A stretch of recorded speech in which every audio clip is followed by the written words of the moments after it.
Hello and welcome to episode 2 of More for Sport with me, Johnny, and my boy Chris. Hello. Yes. You know, I have to say, guys, thank you so much to all you amazing people who came in and checked out the very first episode where, we were trying it out, seeing how it would go.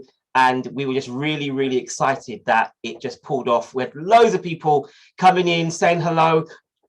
They haven't seen me on YouTube for a while, so I'm going to shout out a few people very quickly. We've got Thrifty Angela, who I know, and there's a lot of people, Chris, that I knew from a previous life on YouTube, and they have just exploded with subscribers, and their channels are huge. And it's really nice to see that they're growing. And they came in and checked out the show. So thank you so much, Thrifty Angela. Havanotsia, he is my boy from up north, and I say north. I don't mean North England, I mean North Europe.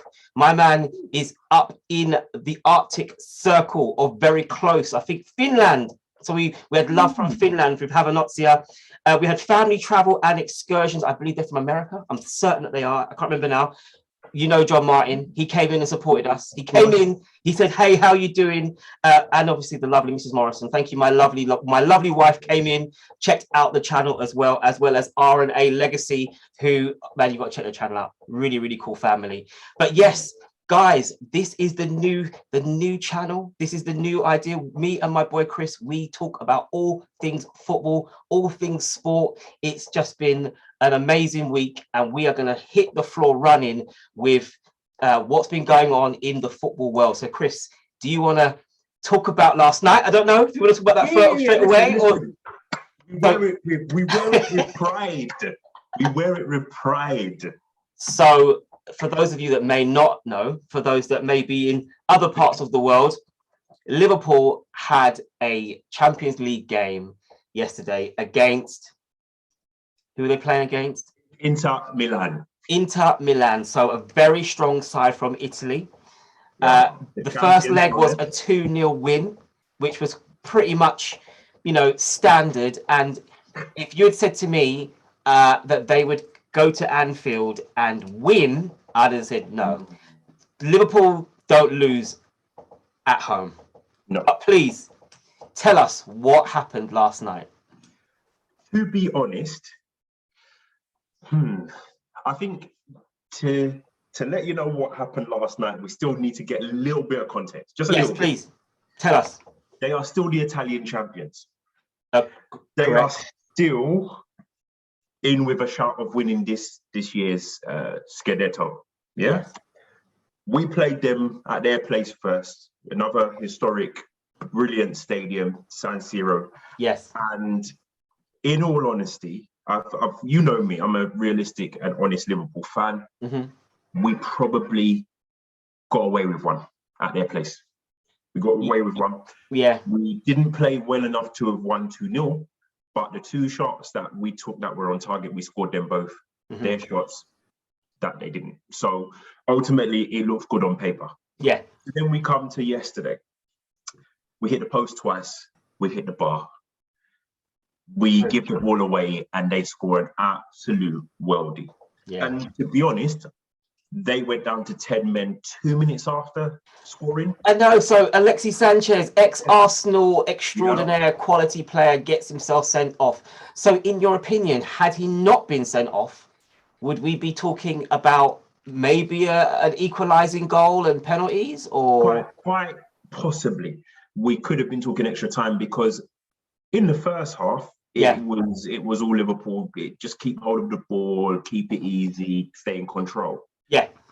And so you think, well, if we've done that for 45 minutes, being at home, we do it again for another 45 minutes. You're always going to have hairy moments, but do it for another 45 minutes, we'll be fine. And then they go and score early, us giving away the ball, getting 2 lax. Yeah. If he stays on, you could be looking at a different ball game completely. And I got to be honest, because they did start to put us under pressure. They were making us rush our passes, hence why we lost the ball and so on and so forth. Even players who ordinarily, they are just, calmness personified. I'm thinking of Virgil van Dijk here. Even he was being harried. He was being hurried into mistakes. However, if we take our chances, we still win this game. That's the context that you still want to put around it, because people will look at it and say, well, you lost, and you lost at Anfield. Yeah. I'd say in the grand scheme of things, this is what, the fourth competition that we've played in, I don't know, something like 12 to 15 days, right? We had to lose sometime. So did you see the quote from Klopp, what he said about games that you lose? Yeah, listen, that you don't want to lose them, yeah. but if you had to choose one, this would have been it. Yeah. And you've lost 1-0 and you move on. That, you know, I would take that. And if we were starting to believe in our own celebrity, yesterday was probably the humbling that we needed. Now, I'm not sitting here and talking about any amount of trophies. I'm just saying, take each game as it comes and enjoy the ride. But if you're going to lose a game, lose yesterday's, get your head back in the game, get everybody fit, let's motor on. Okay, so I like the fact that you said a humbling. So do you believe now, because I believe the draw is what, at the weekend maybe for the next, oh no, the draw. Yes, because no, it might be in a couple of weeks, because there's only a couple of games tonight and then there's some next week to see them. So next week. Obviously the other side of that game was the Bayern Munich obliteration. Would you say that they are the one team that you would like to avoid, or would it be City, or would it be Chelsea? I mean, out of all of the teams that are still left in the Champions League, what team do you think Liverpool would 100% definitely not want to play home and away? Do you want me to be, again, I don't speak for all Liverpool fans, I can only speak for myself. Yeah, okay, fair enough. I think if you're talking about Champions League, there are certain teams, it doesn't matter what form they're in, it doesn't matter generally what players they put on the pitch. Yeah. Once it comes to Champions League, their pedigree, a lot of the time, pushes them on. Real Madrid are one of those. I think Bayern Munich are one of those as well. I don't think that we want to play Bayern Munich, but if you're going to, I'd rather do it in a two-leg affair rather than a one-off game in the final. Because they have the pedigree. And I'll be honest with you, it's the same thing with City. If you said to me, do I want to face City earlier or do I want to face them in a one-off game, I'd probably take the tie. Take an earlier tie, because you've got equal opportunity. You go to them, they come to you. And with that, you just hope for the best. Yeah. You literally just hope for the best with that. So there isn't anyone that I particularly would say I'm afraid of. I think yesterday was good. As much as you lose, I think it was good, because if it also gives people a false sense of security because we've lost at Anfield, I'll take that as well. Because Inter Milan, in all honesty, could have been put away if you look at the grand scheme of things, but they weren't. They won. And that's what people will see. We won. That they won. It's great. So do those teams want to come to Anfield? I don't think anyone I don't think anyone wants to go to Anfield. I think Anfield is one of those, you know, it is definitely, you know, you walk into the stadium, you hear, you know, you'll never, I mean, once they start singing, you feel, you know, you can feel the pressure, and the fans, you know, in the Kop end are definitely, you know, they are the extra man, and that's part of the reason why Anfield has been a fortress for as long as it has been. And yeah, like we said, I think we've spoken before where we said, you know, Atletico Madrid did the same thing a few years ago, where they won at Anfield and they were strong enough to do it. But it is a very rare event because Liverpool are so good at, you know, they are so good at home. And now that the away goal rule has, you know, null and void, hopefully it will bring out a better type of game where you're not defensive and, you know, just don't let a goal in at home and try and score away. And now it's sort of fairer. I don't know if the system works. Only time will tell if it makes a better style of game. If you're asking my opinion, just sorry to cut you, briefly on that. Just looking at this tie, both teams won away from home. But Liverpool, there's this aura of Anfield, second leg, you know. So we feel confident at home. So actually, with the away goals rule gone and having one away from home and actually lost at home, like you said, has it really made a difference to us? Well, no, it didn't. So going forward, I think there should be more impetus on not just relying on your home game. Oh, I see what you mean. Yeah. So I think that was the mentality behind it, wasn't it? To try and make it more competitive. That's right. But by scrapping the away goal and not teams sitting back and just not conceding. Now it's a fair game. You can win. But would you be more afraid of Bayern or City or even Chelsea? And don't get me wrong, with this PSG, the games today, obviously PSG are playing, Real Madrid. There are still other teams in the Champions League, but I feel like we kind of have highlighted the main, maybe potentially the main teams that could win it. Yeah. Are you more afraid of City or Bayern or Chelsea, for that matter? And I'll be honest, I'll hold my hands up and say I've done a disservice to those other teams that you just mentioned, Chelsea, PSG, Real Madrid, not so much Atletico and Man United, but you know what I mean. I've done a disservice because I only spoke on those other two because according to, and I'm not a betting man myself, but according to the betting, those are the top two. They're the main, they're the favourites, aren't they? We're in at number 3. Yeah. I will say, from my personal point of view, nobody wants to see Liverpool playing Chelsea at all. We don't want to see Liverpool. No one wants to see Liverpool playing Chelsea anymore. Every single time these two teams have played each other this year, it's been tense, it's been stressful, there've been draws. No one wants to see that anymore. So just to give you an idea, before the game, Chris did actually have hair. It kind of fell out after that game. The stress of those games has just, his hair's just fallen out. Nobody wants it, and as a Liverpool fan, I certainly don't want it. It's not that I'm afraid of Chelsea. I think the teams are very, very evenly matched. Yeah, but they probably will look at it that they owe us. Yeah, because of what happened in a couple of weeks ago. And would you begrudge them that? No. Listen, you wouldn't. But they're the current holders. You put them out, you elevate yourself. They put you out, they rub it in your face that they're the European champions and it was them who put you out. Yeah. So do I want that? Not at all. Not at all. If you really put me on the spot and said who would I want, I'd probably go with City. We know each other inside out. You just have to hope that we do well enough at the Etihad, because I think would be decent enough not to lose at Anfield. But yeah. It's yeah. So I know that it's still early days, and I know that we're still only at the very early stages of the Champions League. But who do you actually think will win it this year? If you and I know obviously you'll say Liverpool, but if you who do you think have the strength in depth?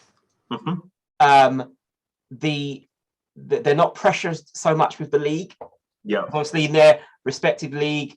Yeah. That if you're chasing a league, you might take your eye off the Champions League or vice versa. Who do you think is the team best suited probably for winning the Champions League this year? There's 2. And they are? Aside, obviously, like you said, aside from Liverpool. Yeah. Bayern Munich. Yeah. I think they look like there's times they can take their foot off the gas in their own league. So as long as they stay competitive enough, I think they have a good enough first 11 to compete with anybody. The other team are Chelsea, because they've got the know-how. The only thing is winning it, doing back-to-back is only Real Madrid who's ever done it in this modern era. But don't you think that with what's been going on in the news currently, the fact that their owner, Roman Abramovich, is trying to sell the club, they are, they're battle hardened because they've won cups. They've been, they are literally, they've won so much this season already. Don't you think that they may well be a little bit tired or distracted by what's going on to actually then win it again? Okay. They've won it twice, right? And all those things that you say are part of the reasons why I think they become a dark horse. Ah, They've always you won think it in that's going to spur them adversity. on? They've always won it in adversity. Yeah. They sacked their manager and they brought Roberto Di Matteo in the first time, right? They go down to 10 men in the semi-finals in the new camp. Yeah. Their captain gets sent off, and they somehow knock out Barcelona with Lionel Messi and all those great players. They then go to the final to play against Bayern Munich in Munich, and they win on pens. I'm sorry, but if you look at the way Chelsea, when it comes to their Champions League form, when they've got the best team and the best players, they've never won it. But when they've had adversity, that's when they come through. Last season, right? Again, it was a Chelsea legend who was in charge, right? Yeah. They weren't allowed to spend any money on players. So they kind of brought through the youth system. I think that was the year before, but they went through and brought in youth. And then he gets sacked, and then this guy comes in and, mate, they didn't win the FA Cup, and they think, all right, we'll just take the big one. And they won the Champions League against Manchester City, right? Isn't there a thing about the fact that they keep managers for only a couple of years, and they recycle managers well enough for them to then go off and win? I mean, don't get me wrong, I know it could just be coincidence, but there seems to be a really good model at Chelsea that they do churn out managers, but they win. And their biggest thing for me, is getting the best out of Lukaku, because he was the biggest investment that they made this summer, in the summer just gone. Their team are all Champions League winners, right? They've all won it now. They know how to win it, right? They're resilient. They brought him in, and I don't care what anyone says, he is still a world-class striker. Obviously, right? In terms of putting his numbers and putting the ball in the back of the net, he knows how to do it. So why isn't he? That's for Thomas Tuchel and the coaching staff to sort out, right? And maybe. But why do you think that is? Why? Yeah. Why do you think he was literally, as we love the term gunman, he was literally a gunman in Italy. Yes. He scored for fun. Yes. He terrorized defenses in Italy. And then he comes to England, and suddenly he looks like the Man United Lukaku again. So what's we want him to be the Everton Lukaku. Yes. That kind of gunman, just terrorizing defenses and scoring a bag load of goals. But then he then goes obviously to Manchester United. It doesn't work out for him there. He goes to Italy and he has a fantastic season. And based on that season and the quality of goals and how influential he was to their team winning the league, he comes to Chelsea, and to be fair, Havertz is probably playing better than him. Havertz seems to be more influential to the team. There are other players that are doing it, and obviously Chelsea have faltered slightly, but they're still third in the league, still in all in a lot of competitions. Why is Lukaku not doing it? Is he being played out of position? Is he being asked to do the wrong thing? I don't even think confidence. I don't think it's as complicated as that. Okay, let's just go. For me, I just look at his career. Those teams that you mentioned and where he's gone. Everton, main man, Ross Barkley, Cahill, all those guys, they do a lot of the running for you, a lot of the creativity. You just got to put the ball in the back of the net. He goes to, where did he go before he went to did he go to United straight from Everton? If he had a team in between. He might have let's just take it that he goes straight there. I can't remember. I think he went straight to United. I think he went to United, So United, you are in a pool of players, right? Sometimes you are number 9 on your own. Sometimes there's Rashford. Sometimes there's Ibrahimovic. Sometimes there's Martial. It's just, sometimes there was even Sanchez. It's a mess, right? What's my role? Am I the number 9 on my own and everybody does the running? Am I working as a 2? Am I working as a 3? I don't know. But the point is, if you look at his record, it was still 1 in 2, right? So that's good. You can't argue that. He may have flopped, but 1 in 2. He goes to Italy. He is the main guy. But they've got Lautaro Martinez. And Martinez, being a younger Don, says, this is a big guy. He's known on the road, in the world, and whatever, gunman. I will play second fiddle to him. Yeah. And they strike up a beautiful partnership. But yet again, Lukaku's the main man. So when he comes to Chelsea, he was brought, in my view, as the main man. But like you just said, Havertz is having a better season. Mason Mount always seems to play. Sometimes Pulisic is in, sometimes he's out. Yeah. To me, it's just all confused. If Lukaku is number 9, let him be number 9 and decide who plays alongside him. Is it going to be Werner? Is it going to be Havertz? Is it going to be Mount? Is it going to be Pulisic? They've got so many different variations they can play. Yeah. With every time you make a substitution, it has to be tweaked. He's not that guy. He needs to be up there with either a partner or everybody doing the running for him, creating, boom, he will just score goals. Oh, what? So do you think then, because of the changes that have happened at Chelsea, like the formational changes, that's affecting his ability to score? 100%. Well, I'm not a Chelsea fan. I don't watch them enough, but it does seem as though one day they create loads of chances, another day they don't so much. So you've got to say to yourself, what is the difference? What is the setup? If I asked you, as an Arsenal fan, where does Liverpool's creativity come from? What would you say to me? Their creativity? Yes. Most people know, and you know, if you take a couple of seconds to think about it, you will know where's the source of our creativity in our team. Yeah, but I think it can come from either way. It can come. There's two wings I'm thinking of. I'm thinking of Mane and Salah. But do you think they are do you think they are creative? Well, no. I think if you're talking about so obviously they're an amazing squad. They have great players. I find that people like Henderson are unsung because they stop play and then they pass to Mane or to Salah and get balls going. I'm going to ask you the question again. No, you're not answering me. Where is Liverpool's creative hub? I'm putting you on the spot here. I want two names. There are 2 players that they are the system for Liverpool, and it ain't Henderson. Virgil van Dijk. I can't. No. I'm trying to. Do you know? I'm genuinely thinking because you know what it is, and I'll be honest with you. And the reason I say that is because I look at Liverpool as a team that shut you down. They don't give you space. They're very quick to press and not give you the ability to pass out or pass around. But that comes from that's a collective thing, but it comes from their midfield. That was why I said Henderson. But then from the attacking point of view, from the halfway line, I only ever see Salah or Mane with the ball. So I don't see. That's fair enough. Listen, if I said to you Trent and Robinson, what would you then say? But then I see.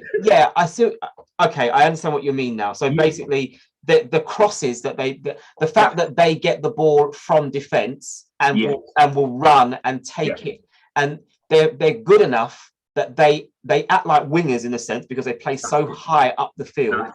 I understand. Sorry, I didn't even. Do you know what? It's funny. I wasn't even thinking about them as in that sense what you meant. I understand now.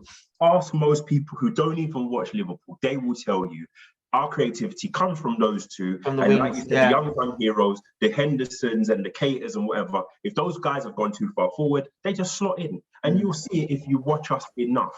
That's our identity. You look at Arsenal, it is possession football with counter-attack. You look at Manchester City, it is death by 1,000 cuts. They will just pass and pass and pass and pass until you're just tired, right? You know there's certain teams, they have an identity. Right now, we've always said Chelsea are solid defensively. They have always been that way, right? What's the rest of it? Right. See, now, do you know, it's funny, you've brought it back. See, when you started talking about Liverpool, now when you talk about the identity of Chelsea, I understand what you mean. I see that it's almost, I'm not entirely sure because it does seem that in one instance, I mean, Mason Mount is a big part of that. Yes. They do use that young lad with a double bracket name. I forgot his name now. Loftus-Cheek. No, not Loftus-Cheek. The other on the left. On the, On the left. And I know you Chelsea fans are going to be telling me now. His name is Hudson-Odoi. Yeah. See, Hudson-Odoi is played a great deal. Yes. Maybe it's a good idea, maybe not, but he's played a lot. I saw a really horrible statistic about him that he just doesn't score goals. He's dribbling is good. He definitely runs with the ball. He'll take on a man. He'll definitely be in there, and he's probably got some good assist records, but he doesn't score enough goals. And obviously Kante is he's not having a great season. His stats are probably very, very good. Kante is always going to be reliable. He's always sort of player that is put him on the field, he will play well. He'll put in a good. But now you said it like that, I can't highlight what I think they do. It's very. But then maybe that's the beauty of Tuchel, that you can't read what they do. Maybe that's his style. His style is right. You're starting to read us now. Let me change it up again and bring someone else in. I mean, when Captain America, when Pulisic plays, Captain America, because that's what they call it. When he plays, invariably he always gets either a shot or he scores because he's very, very reliable. Tuchel likes his teams playing with Mount in it. Yes. Mount has had, I know he's another one where his stats are probably going to prove me wrong, but I wouldn't say he's had a great season. But he's still a first team regular. He plays good football. And again, Chelsea have won things, and they are they're in the Champions League and they're third in the league. So and this is what people will not give them credit for. We have played them 3 times this season and we've not been able to beat them once, right?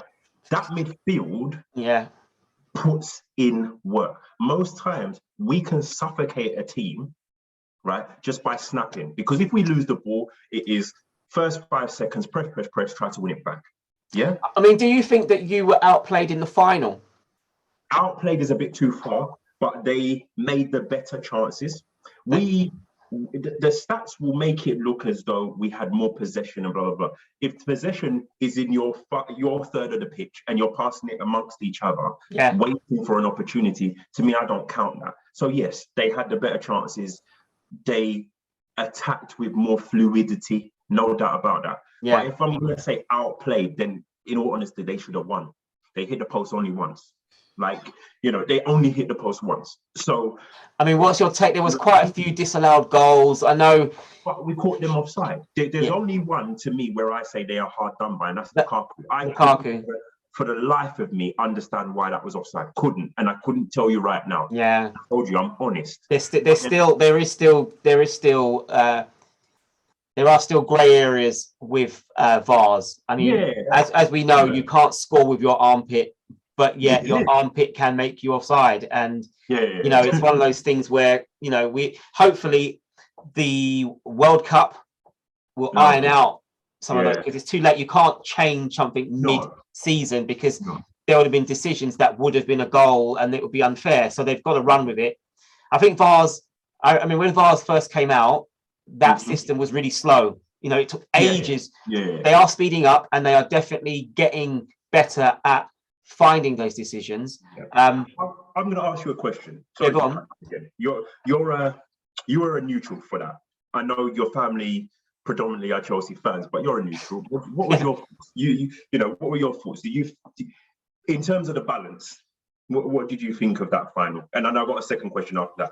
Totally. Well, I watched it with Chelsea fans, so I felt their pain when the goalkeeper did a conversion like he was playing rugby.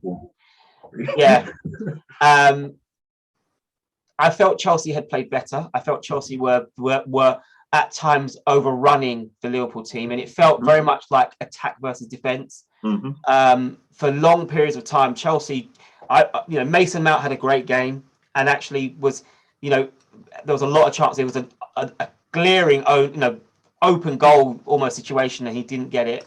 And I just remember thinking that the longer Liverpool stay in this game, the longer there's a chance Liverpool are going to win it. I felt it was a game of two halves. I know that's a cliche, but I did feel that Chelsea controlled the first half and Liverpool dominated the second. I think Liverpool went through periods where they sort of went to sleep, and it allowed Chelsea to come back into the game and dominate, and in a sense dominate. There were periods where Liverpool were just holding on. It felt like goal kick from Liverpool off to Chelsea, and it was an attack, and then the next phase was another goal kick and another attack from Chelsea. But Liverpool are the sort of team that if you don't put them to bed, they will be there. And when I realised that your goalkeeper started his footballing career on the field, you realised that he's a baller. He knows how to kick a ball. He knows how to operate.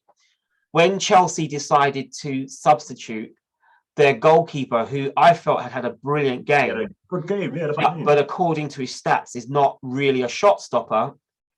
So I understood it's a gamble, but it's the sort of gamble that if it pulls off, you're a genius, and you're like the Dutch, the Holland goalkeeper, the Holland team that did that a few years ago, where they took off. I can't remember, but did they put on Crawl or something like that? And he ended up stopping goals and getting them through to the next round. I almost felt that putting that goalkeeper on was the bad decision because, he may have been a shot stopper, but in this final, he didn't stop any. Like, there were, 11 shots. I mean, don't get me wrong. In terms of penalty taking, it was a masterclass of penalties. And as a neutral watching the game, I saw some very, very nervous eyes. You can, when you look at it's funny. There's a system in football where, and I don't know if you've noticed it, but they will pan into the face of the person taking the penalty. And if he's like, you can feel, when you see a guy walk up to a penalty and he's smiling or he's just putting the ball down because he's just going to put it in the back of the net, you feel confident because he's confident. But when you see someone and they're, taking deep breaths and I know Ronaldo does that generally, but that's his style. But he's proven himself as a goal scorer. But some of the players that walked up to take their penalties, I genuinely went, "Oh no, he's going to miss," and he put it away. Yeah. So for the whole team, all of the outfield players to score is amazing because I've seen horrible videos of games where all 5, I think it was a Japanese cup game, and all 10 players missed, and you think that's a fail. But here I'm watching all of the outfield players scoring, and now we're getting to the goalkeepers. And then you think to yourself, it's going to be, to coin a phrase, potluck, who's going to do it. But then they add, the Liverpool goalkeeper started his life out as an outfield. I knew Liverpool were going to win. I went, well, there we go. We've now got a goalkeeper who knows how to put his foot through a ball. Yeah, he did, and he scored beautifully. And then the Spanish goalkeeper walks up, and I saw almost a fear in his eyes. Yeah.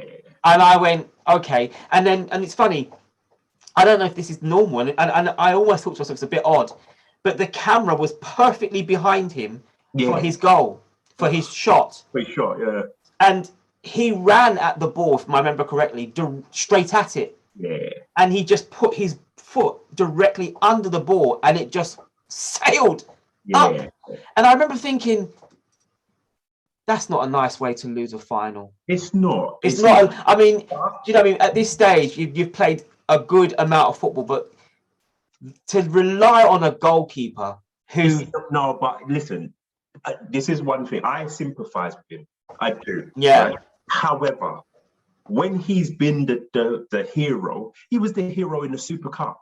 Real, they did the same thing. He wasn't the number 1. He came on. He won them that trophy, right? Yeah. So there's sympathy because it was you who missed. Mm-hmm. But at the end of the day, you were brought on to do a job. It wasn't to take the shot. It wasn't to take the shot. It was to stop. But you did 11.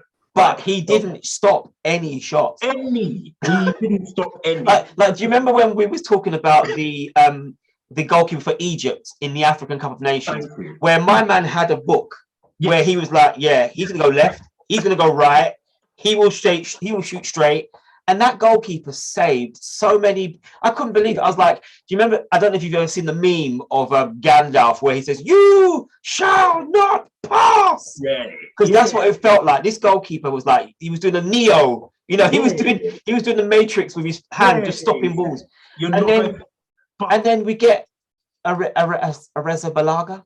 Is that how you say it? Ariza Balaga. Ariza Balaga. He lines up, no confidence, and as my brother, he's a Liverpool fan. He sent me a picture of a ball in his garden, and he said, "Yeah, I think it's just landed, Johnny." You know. I was like, well, I'm not a Chelsea fan. It's just my family. They all love Chelsea, unfortunately, so I have to live with it. Also, but what I didn't understand is about 2 weeks before, Mendy played in a penalty African Cup of Nations. African Cup of Nations. Yeah. He saved the pen. Yeah. Maybe 2. Yeah. But you still do this. I know. He put in a man of the match performance. If they win, he gets it. Because I know you said earlier you thought Mason Mount, played well. Mate, if he's on my team, I'm spitting blood. Because I'm like, bro, you had a chance, you missed. That was the first one. Then the second half starts. You get a one-on-one with the keeper. Take your time, line it up, bury it. Man hit the post, and then afterwards he's laughing. I said, no. Yeah. I know. And you know what, right? And the funny thing about it is, subscribers, mate. You don't want to lose the Chelsea subscribers, so let's give them a break. yeah, I know. But you know what? This is the beauty of having this kind of discussion. Now, I know, guys. I know if you're watching this now, you're probably thinking, guys, you're just killing us. I'd love to know what team you support, which part of the world you are, because I've spoken to a couple of people who support teams in other countries. Tell us about your club. Are you happy with how they're playing, what they're doing? Do you know what's going on with the future of the club? Are they going to be pushing on to bigger and better things? I want you to talk to me about is your team doing well, and put it in the comments. Make sure that you engage with us, because we will I look at all of the comments. I comment on all of them. So by all means, please check us out. As I said, this is only our second episode, and it's been amazing. It's been great that we have a forum where we can just talk as guys. I'd love to get some more people on the show as well. So at some stage, we'll definitely get some others in to contribute and share their opinion. So we obviously, I know that we mentioned it very, very briefly about the African Cup of Nations. It was an amazing tournament. If you haven't watched it, it was an amazing tournament. And obviously you had Senegal and Egypt in the final, but people said it was the Mane and Salah final.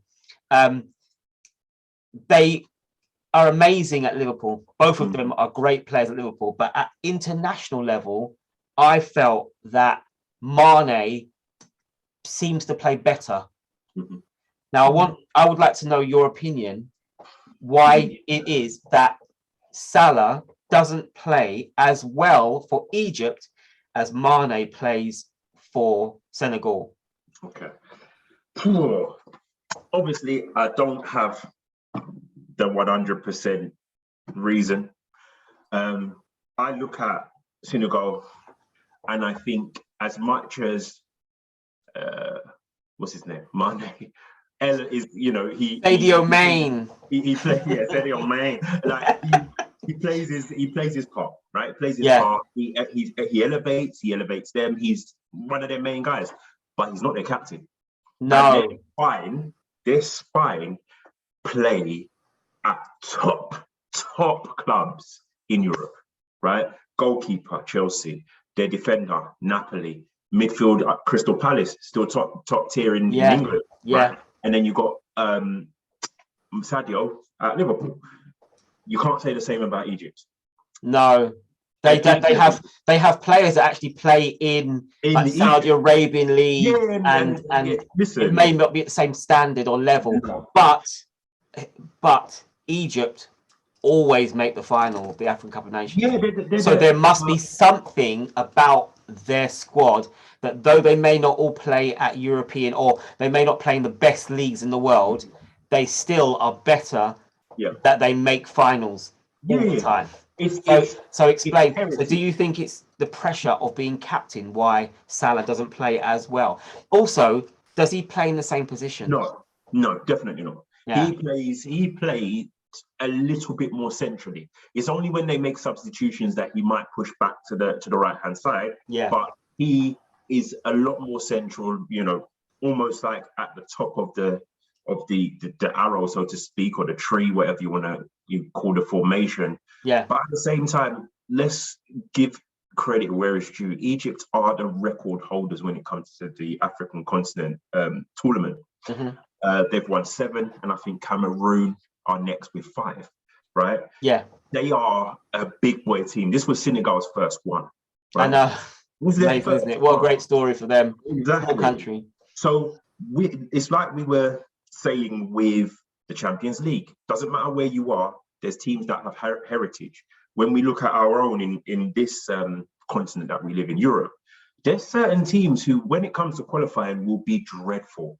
But come to the tournament, latter stages, Italy, they're the European champions, and sometimes they struggle to qualify for tournaments. But isn't that so? What you've just said there, it's funny. The very first thing that came to my mind when you said that was England.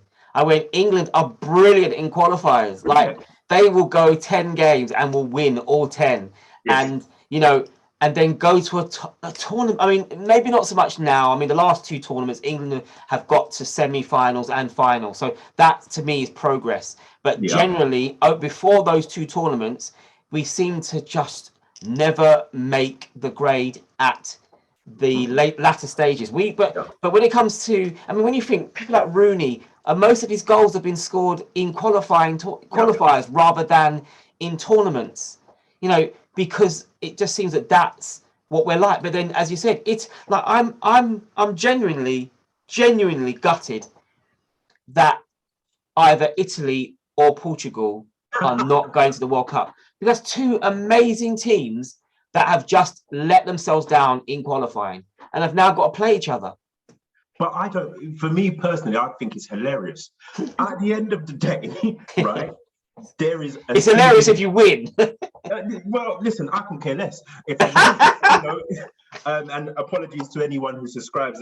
So all my Italian and Portuguese subscribers now have just gone like, yes, unsubscribe. I think it's hilarious because at the end of the day, you get seeded, and when you are seeded, you then come against teams that you should beat over a 8 to 10 game group stage, right? I'm not saying you must win them all, but with your pedigree, there is no way you should come outside of the top 2. No. So if you come second because there's a better team or whatever, fair enough, right? But some of these guys, they were up against, I don't think top tier teams, right? You're not up against top tier teams. You have world-class players in your ranks and you came second. Then you have to take that L. I'm sorry, take the L, go to the qualifying stage, and one of you will be eating the popcorn at home while everybody else. I know. It's what, you know, I never forget. I remember years and years ago at the World Cup, and Ryan Giggs was in the crowd just eating popcorn and watching. And all I kept thinking was, imagine that, like you appreciate football, but you should be there, you know. And I just think that for international football, Portugal and Italy should both be there. They're quality teams, but now one of them is not going. And I actually think that it will be Italy that does go. I think Portugal. I think over 2 legs. And don't remember Portugal. Remember, Portugal were European champions. You know, before. Italy won. So we're talking about 2 very, very good teams. Hold that L. I'm sorry, hold it. Like, and the thing is, if Ronaldo, I'm gutted because if Ronaldo doesn't go to the tournament, come on, stop all of that. Ronaldo, listen, Portugal is more than he. Listen. No, I know. World class. Loads of goals, numbers. It's wonderful. But let's stop all of this, right? He is not the only thing that makes Portugal. If you look at that team, that team is stacked. Yeah. It is stacked. Ruben, I can't even mention them all. Ruben Diaz, João Moutinho, Bernardo Silva, I know. Diego Jota. Like, stop it. That team Yeah. is stacked, right? But everyone just thinks Cristiano. For me, if they stayed home, cool. It is what it is, isn't it? I mean, the young lad you mentioned, the ace, Atletico Madrid. Felix. Yeah. So now João Felix, until watching them play last week or 2 weeks ago, because they played United. They played United. He was almost unplayable in the first half, and I remember thinking that he probably won't be that guy until Ronaldo retires. Thank you very much. Because he's living in the shadow. Correct. But what I saw in that game made me think, wow, like he's the real deal. He's really good. Yeah. But I find that in a Portuguese, you know, when he's wearing the Portuguese colours, tends to fall back into the shadow of Ronaldo. But then who couldn't? Ronaldo is such an amazing player. He's larger than life. Who wouldn't be in his shadow? You know. Say to you. This is what I'm going to say. Name me one player who doesn't. No, I know. It's very any club he goes to, he will be the main guy. But I think United. I think that love affair is ending now. I think he's obviously not playing regularly. I think the German manager is stamping. I mean, he's only there for a few more months, but he's obviously said we can't.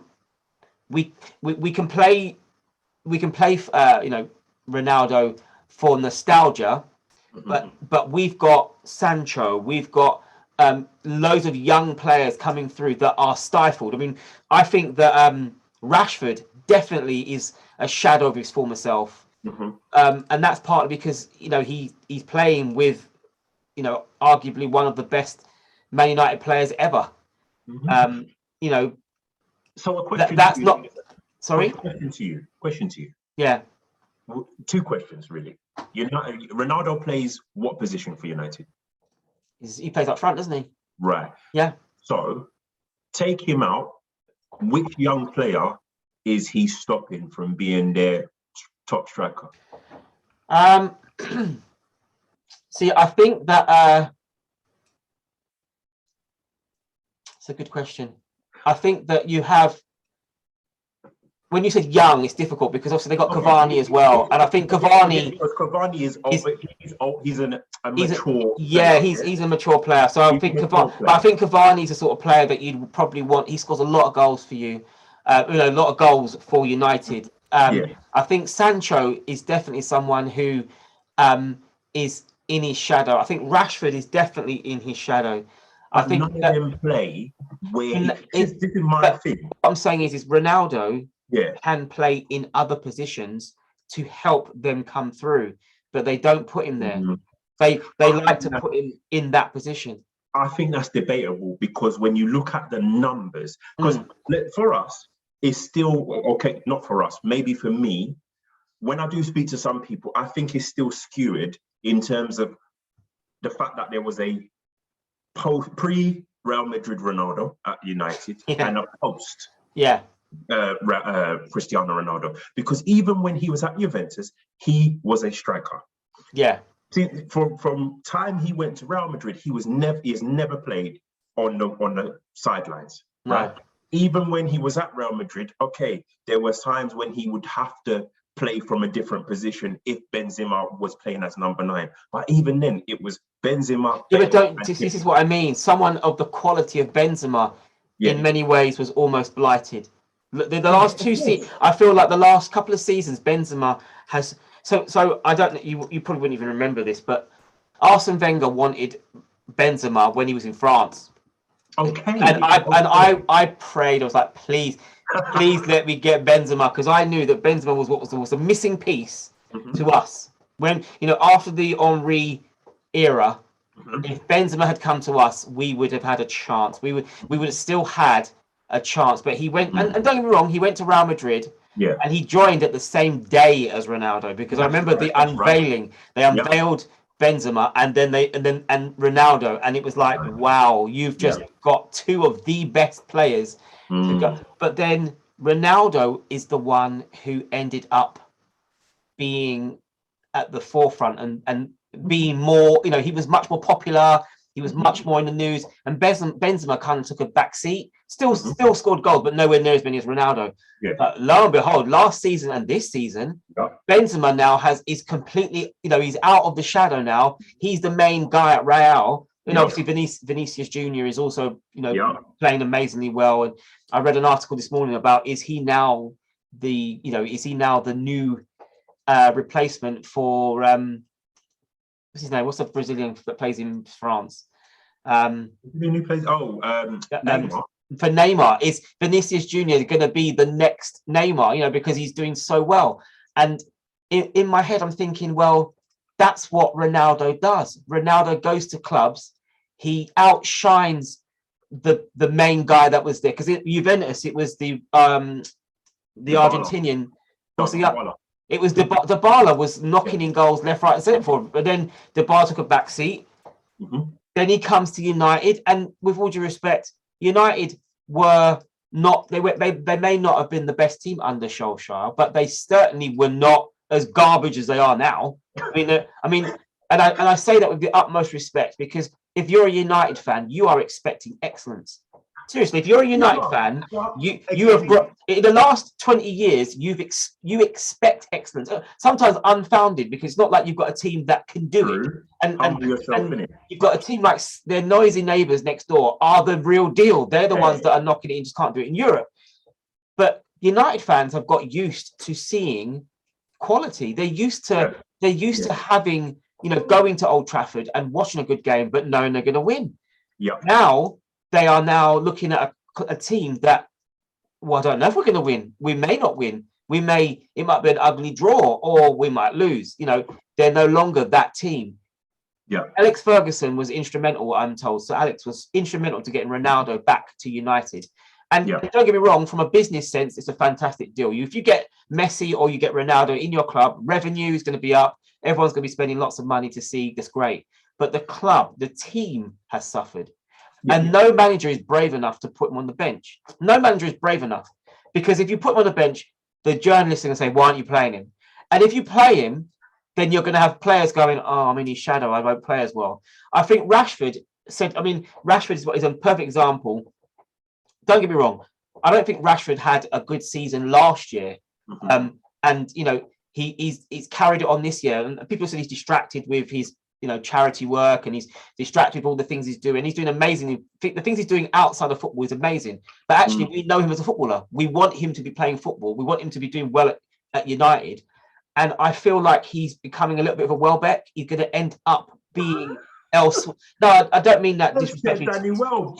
I don't mean Welbeck came to us, and he came to Arsenal, scored some important goals for us, but generally his main days was at United. Rashford picked up a wage, mate. Rashford to me is a United player. I'd be disappointed if I saw him running out at Everton or running out at, where's he going to go? Because he's another one of those players that I think you'll end up seeing him in Roma. Mourinho will take him and make him into a baller like what he did with the Chelsea striker.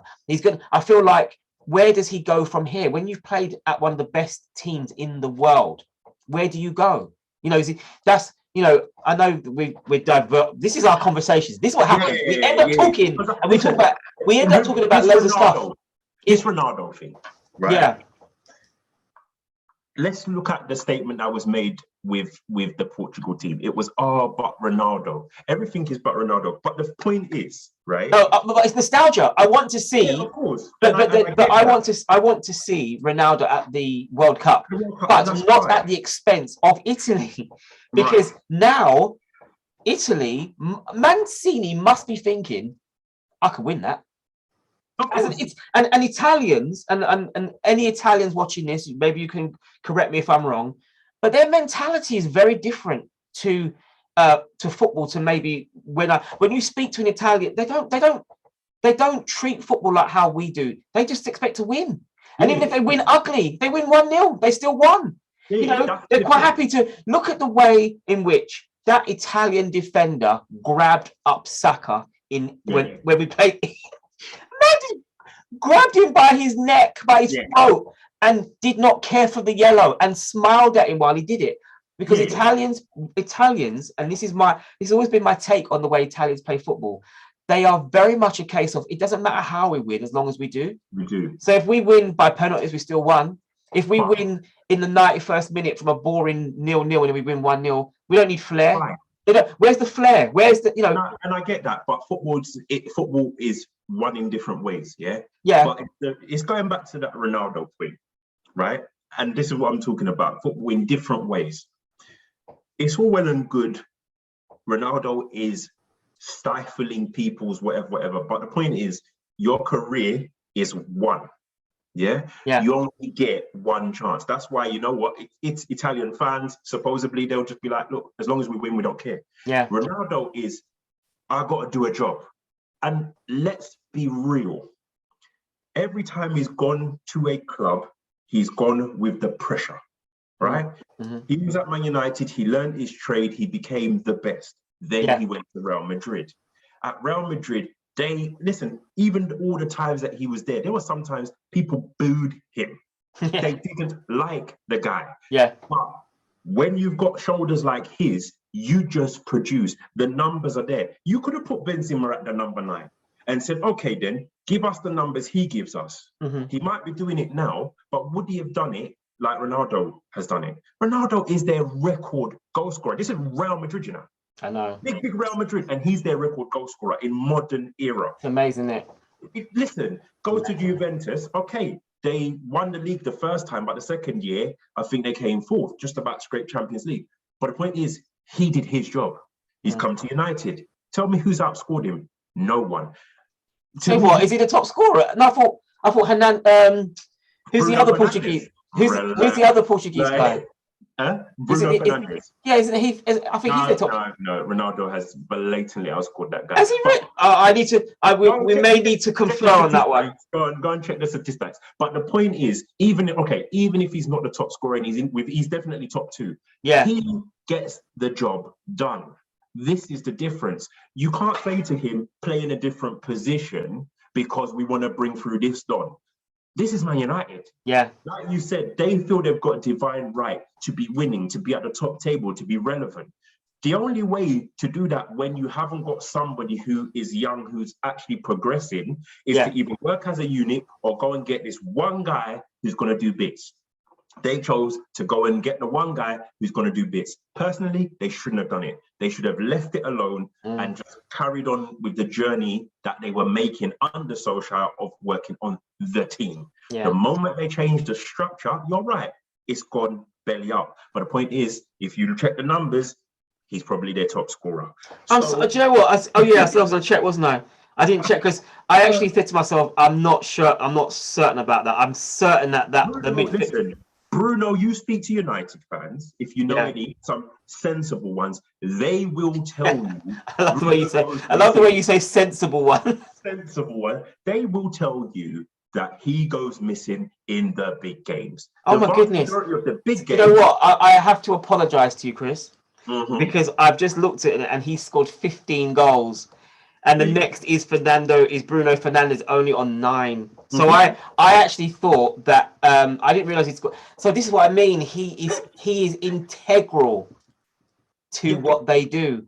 But the German manager hasn't been playing him, has he? But they bought him. This is the problem. Even with United, it's the same. I didn't realize that, It's the same situation or the same discussion that we just had about Chelsea. Yeah. What is it that they do? Under Alex Ferguson, you knew they were wingers. We are just attack, attack, attack. Our defense is solid, right? But our fullbacks don't need to go forward. We've got a solid midfield, bit of creativity with post goals, but we are wingers. We are just going to attack the hell out of you. Do you know what I mean? Apologies to the American watchers. I should say heck, right? But this is the problem. Right now, I don't know what their identity is.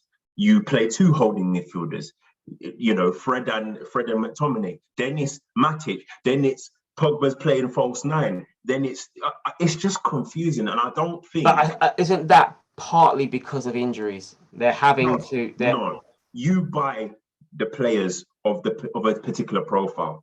Last season and this season, that was Solskjaer's signings. He's been pushing for Sancho for 2 years. Yeah. Okay, so you push for Sancho, you've put him in the team. What is the rest of the cog? What he's an integral part of it. But no, I'm not.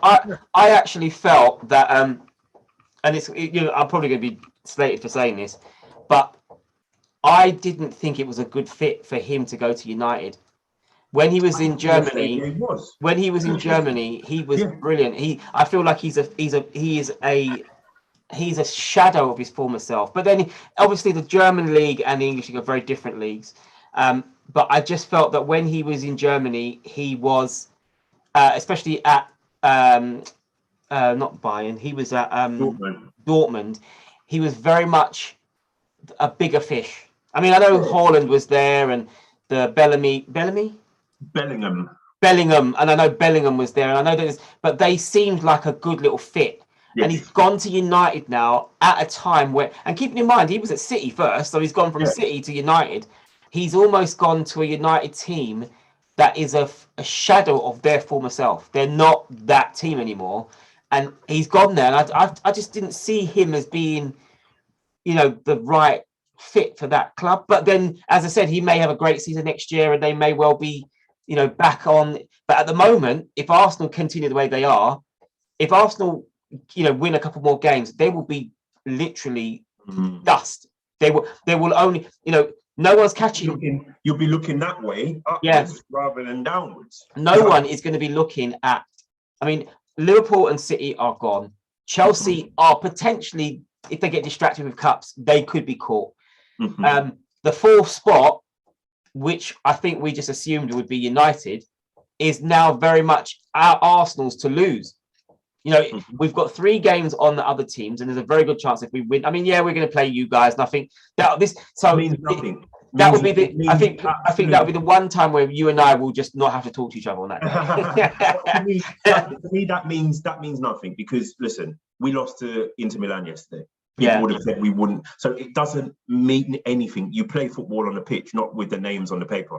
Do you know what I mean? So anything can happen. That's how I see it. That's how I see it. So you've got to play us.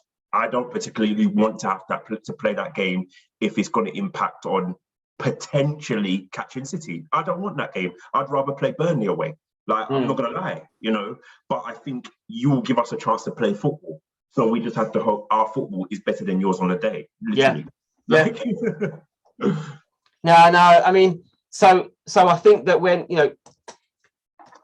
like you said, Ronaldo has gone there to do a job, and now that I realise his figures, I realise he's done what he's been told to do, which is go and score goals, and he has scored more goals than anyone else in the club. I would imagine that he would definitely.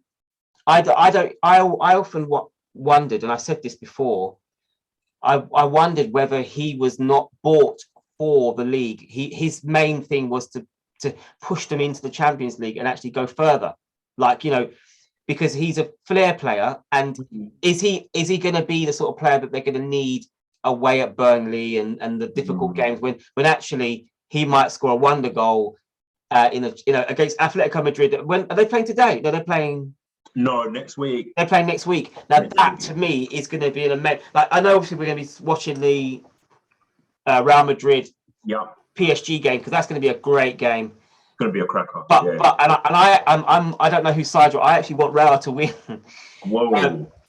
The reason why I want Real to win. You want to see Mbappe go further, no? No, I don't. I've never liked PSG, but I actually want Real Madrid to win. Because they're my Spanish team. I've always possible. Really? Yeah. They're my. I'm not a lover of. But then keep in mind, remember, I'm more Ronaldo than Messi any day. So I was my love of Real Madrid goes back to. I see. I didn't really, if you said, who's your team? I always, I love Real Madrid. They're a great squad. I like watching them play, and I love Benzema. So for me. Watching him play and just watching the way he controls the ball, And I'm so gutted that, you know, Arsenal would never go for him now because he's too old, and you know, Of course, too old. And our hope now is going to be with, you know, we've got a great squad ourselves, but I'm hoping that see, what I wanted was a 0-0 in France and then a big game in Spain. In Madrid, yeah. But what I think is going to happen is I think it's going to, I mean, I think as much as I want Real to win, I think PSG will win, because I think what will happen is Real will they'll overextend themselves in attack and they'll get picked off by Mbappe. Mbappe is sorry? They don't need to though. But they do, because they're 1-0 down, so they have to attack. Yeah, but remember, and Mbappe is going to hit him on the break. That's my take. This is why I don't think they need to go gung ho. I just think my thing is not so much that I think they'll go gung ho. I just don't think they've got the legs for the midfield battle in Spain. Right. Okay. Well, Toni Kroos is quality though. I mean, I know, fair enough. Maybe I don't think I think he's. If I'm right in thinking, he might be out of the game. I think he might be injured. No. Yeah. I'm pretty sure it's either him or Modric. One of them. I think Modric. I don't think I think you can survive without Modric. I think what's his name? Yeah. I think he's the player that you can't. But not even him. If you're talking legs right now, what do you call it? PSG will just go with Diallo and what's the Italian guy? Verratti.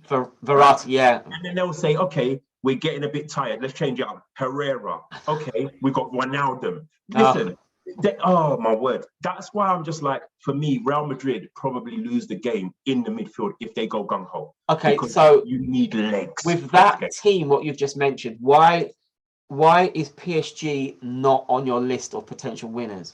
Their defense is trash.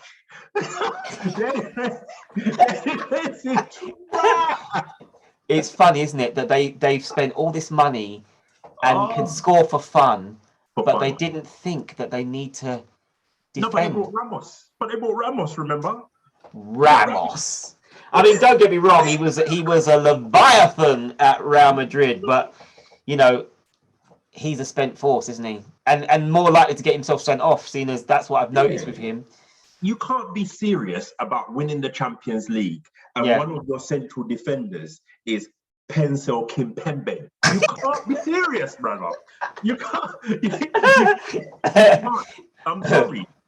I don't rate him. Do you know that's part of the reason why I love talking to you about football, because you don't hold back. You just don't hold back. You say how it is. I love it. So, hold on 1 second. Pencil Kimpembe. Look, I have. Do you know what I have here? Right.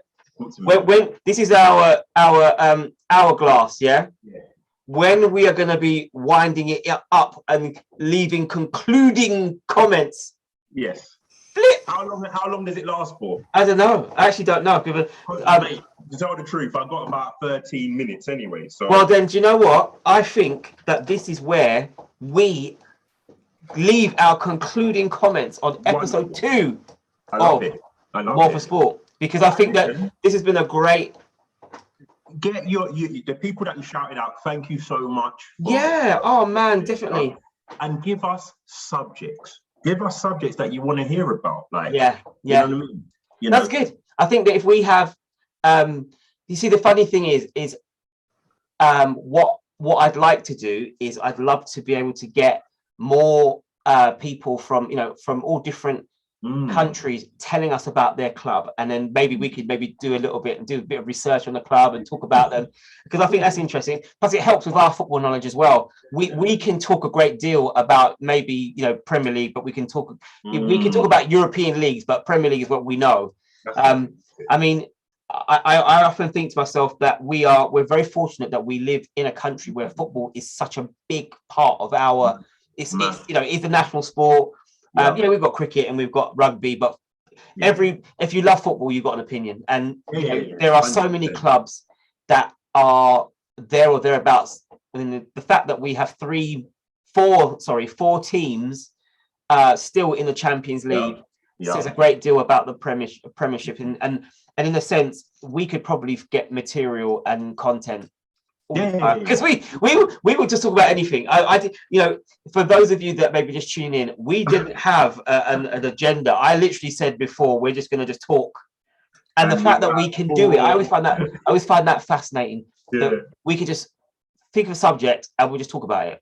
Yeah. And because we love football, and I think that's the beauty of being able to look at look at football in the biggest scheme of things. We may not be in, we don't have insider knowledge from agents and this, that, and the other, but we're not stupid, and we can see exactly. we can see how our club is doing. We're very fortunate that I'm very fortunate that I'm talking to you at a time when Liverpool are doing well, but Arsenal are doing amazingly well. We're not maybe not challenging, but we're still for the fact that we're the youngest club in the league. And I think that says a great deal, that we are the youngest club in the league at the moment in terms of the players that are, the outfield players are the youngest. And yet we're still good enough to, for the first 3 games, not win a point, not score a goal, to now be looking at, Champions League qualification for next season.